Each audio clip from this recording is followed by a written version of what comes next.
Ka mbet ma pak se 30 minuta deri kur të fillon prajmi dhe sonte njërin nga këta do të largohet nga shtëpia.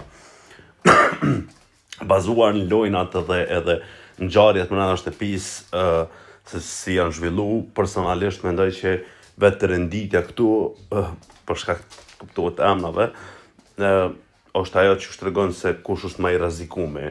Personalisht për mu, më i rrezikumi është Angelo i pari, pastaj Artani.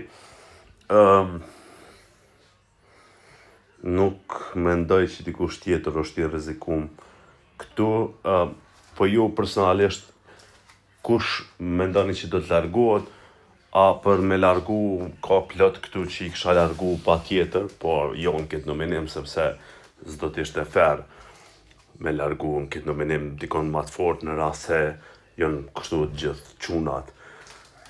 Pra, kush mendoni ju që i largohet dhe kush do duhej mu largu, ose veç kush mendoni që i largohet?